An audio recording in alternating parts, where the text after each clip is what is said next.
日本には1万4000を超える島々があり、417の島で約60万人が今日も先ほどの映像のような穏やかな光と音に包まれて一日をスタートさせています。この島々は日本の国土のおよそ12倍にもなる広大な海を支え、豊かな自然、多様な文化、そして温かい人々のつながりというかけがえのない宝物に満ちています。では、その宝物のど真ん中に生きる高校生たちの目には一体どんな輝きが映っているのでしょうか。今日はそんな離島の未来を作る高校生たちから私たちに一枚の招待状が届きます。今日の旅は3部構成になっています。第1部、5つの島への招待状では、5人の高校生がそれぞれのリアルな日常に隠された宝物の物語を私たちの世界へと、私たちを彼らの世界に誘います。続く第2部では、津島高校ユネスコスクール部の皆さんが島と地球の未来のために行動する力強い挑戦の物語を見せてくれます。そして第3部、未来へかける僕らの橋では、高校生たちが未来への希望を語り合います。それでは旅の始まりです。私の発表のタイトルはそんな島、いや徳之島ということで、私の住む徳之島の魅力を精一杯伝えますので、ぜひ、お楽しみください。そんな島と言いましたが、本当に交通の便がものすごく不便だったりするんですね。バスが日に何本しか来ない、そんなことがあるからこそ、私たちは、原付で、友達を連れていろんなところ行こうぜって言って、海に走ったり山に走ったりして自然を楽しんで、そして、感受性を養ったり、いろいろなことを感じることができます。離島にはさまざまな課題があります。人口減少だったり、先ほど挙げたそんな面っていうのは不便な面です。ですが、その課題すらも、人とつながり、そしてその課題について考えることで、そんなことも得なことになる。そしてそんな得が満載な徳之島、ぜひ訪れてみてください。他の離島とはまた違った徳之島の青春、めっちゃ刺さりました。ありがとうございます。けど、他の離島の青春も見たくない？見てみたいってことで、僕のスピーチに移ります。その観光客の皆さんってシュノーケリングとかするときって、多分そのガイドの人とかを雇うのに多分5000円とか結構な値段食うと思うんですよ。けど島民は目の前の海に飛び込むだけで0円。これってめっちゃいいことだと思います。で、左上の写真にあるように、壱岐ではキヌバリっていったそのカラフルな魚や、太平洋の南の方の島ではウミガメがレアな時は見れます。で、さっき紹介していただいた徳之島にも、クマノミとかカラフルな魚がいっぱいいます。都会との決定的な違いっていうのがあって、これちょっとサッカーみたいな発言で申し訳ないんですけど、コミュニケーション半端ないってところで、これ、さっき言ったその地元のおばちゃんに野菜もらったりしてコミュニケーションがすごいです。で、これ新しい自分見つけちゃおうよってところで、これちょっと難しいと思うんですけど、例えばその海とか自然とかに触れてる段階で、そのちっちゃなことでも楽しめる自分ってのが、やっぱその島で育ったからその形成されていったって僕感じてるってところで紹介しました。で、窓開けたらコンビニじゃなくて自然だからってところで、生まれた時から自然と共に育ってきて、で、多分都会の人って、その窓開けたらコンビニってちょっと抽象的すぎると思うんですけど、もう僕は多分コンビニに入った数より森に突っ込んでいった数の方が多い気がするんで。皆さんを自分にしている皆さんの成分は何ですか？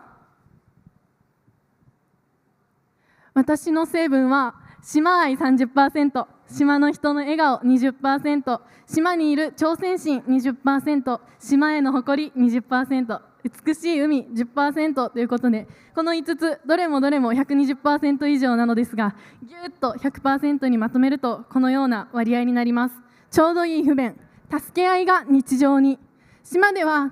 自動車を持っていないと移動が難しくなります。ですがその代わり自動車を持っている人は自動車持ってない人にいいよ乗っけてってあげるよって言って、で乗っけてもらう人は逆に島で採れた野菜をお裾分けしたりですとか、そういう助け合いっていうのが特別なことではなくて日頃から日常の会話の中に紛れているっていう日常に助け合いがなっています。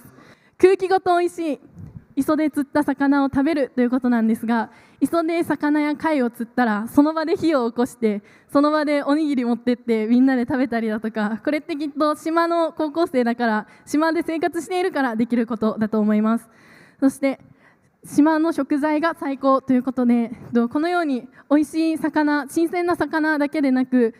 一から材料を集めて作るだとか、島の食材そのものが私にとって一番のごちそうで、近所のおばちゃんが届けてくれる漬物とか私は大好きで、いつも持ってきてもらったらすごく喜んでいっぱい食べています。未来を開くということで、島の未来に真剣、これは五島だけにかかわらず今ここで発表している高校生全員、島の未来を自分たちの手で描きたい、明るいものにしたいという思いを持ってここに集まっています。私が育った島、とっても魅力的に感じてもらえたのではないでしょうか。訪れるだけでなくここで子育てをしたい、そう思ってもらえるような島だと思っています。お問い合わせ先は羽田空港から福岡空港、そして福井空港を乗り継ぎ現地まで来てください。来るからこそ味わえることがたくさんあると思います。神社庁に登録されているものだけで150個以上なんですけれども、実はちっちゃい祠とか合わせると1000個以上もあるんです。壱岐ってもう九州のほんとちっちゃいところなんです。こんな小さいところに1000個あるってなんかすごくないですか。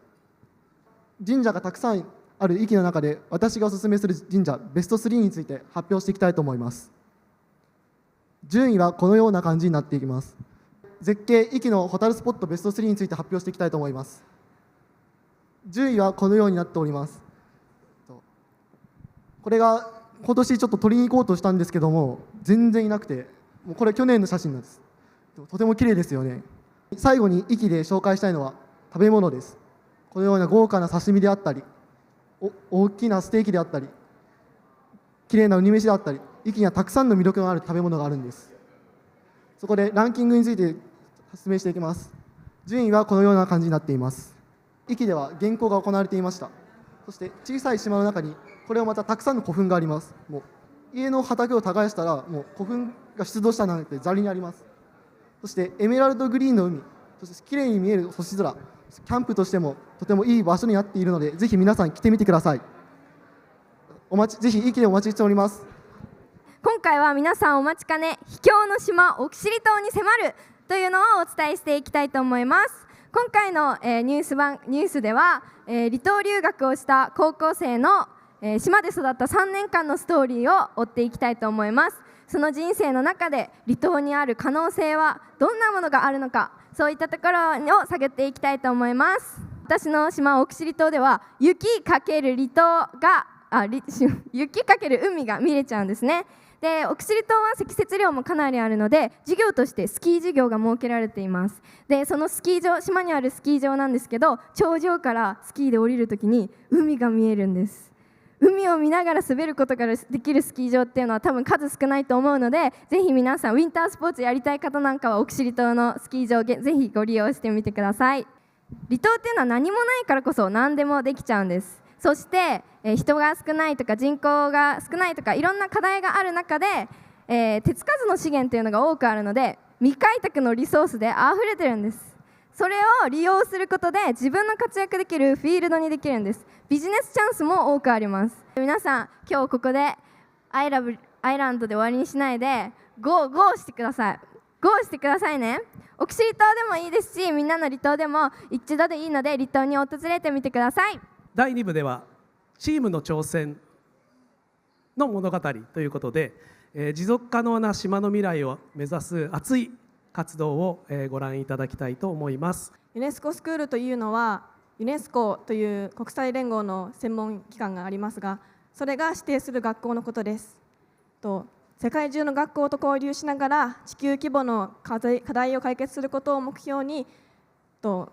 認定され、その学校が平和や国際的な経営を実践していく学校です。全国のユネスコスクールがどんな活動をしているかといいますと、活動例として世界や地域の文化について学んだり、他のユネスコスクールと交流をしたり、SDGs に取り組んだりしています。ユネスコスクール部の主な活動は動植物の保全活動と海岸清掃などのボランティア活動です。私たちは対馬、先ほども固有な生物がたくさんいるという話もしましたが、その対馬の独特の個性の自然を守るために、残していくために熱い思いを持って活動しています。その思いと現在抱える問題と守っていくべき存在を考えて、今の高校生ができることを考えたときに、私たちが活動していることは対馬浦干しじみの保全活動、黄金鬼ウリの保全活動、海岸清掃、そして企業の方々との交流です。皆さん、この写真を見てください。この写真を見て皆さんはどのようなことを感じますか？少し拡大してみると分かるんですが、このように業務用や発泡スチロール、少し上の方を見ていただくと白い点々があるように見えます。この白い点々はすべて発泡スチロールでできており、実際にその上を歩くとクッションのようにとてもふわふわして歩きます。海ゴミ清掃をする状態で足場が不安定ということはとても危険です。僕たちユネスコスクール部は月に1回ほど海岸清掃などを行ったりしています。日韓市民ビーチクリーンアップについて紹介します。この日韓という言葉を見ても分かる通り、ここには日本の学生、そして韓国の学生がいます。対馬高校は国際文化交流科もあるので、韓国との交流がとても多いです。実際に僕が街中を歩いていたり、両親とドライブに行ったりするときは、正直街中に韓国の人が多すぎて、ここは韓国じゃないかと思ってしまうこともあります。そのくらい韓国人が多いんです。これは韓国の方々と対馬の海ゴミ清掃を行った時です。実際に話してみて分かるんですが、韓国の方と日本の方では少し海ゴミに対して思っていることが違います。その意見の違いをそれぞれが受け入れて、これからどのようにしていけばいいかと考えています。アイランダー高校生サミットとは、全国の離島高校に在籍する高校生が一堂に集まり、そこで離島についての未来やどんな魅力があるのか、どういうふうに盛り上げていくのかというのを考えるオンラインイベントです。目的といたしましては、離島の魅力を発見したり、それぞれで話し合うことによって課題や問題点について考えを共有すること、そしてその、生まれた共通点や課題から島への愛嬌心を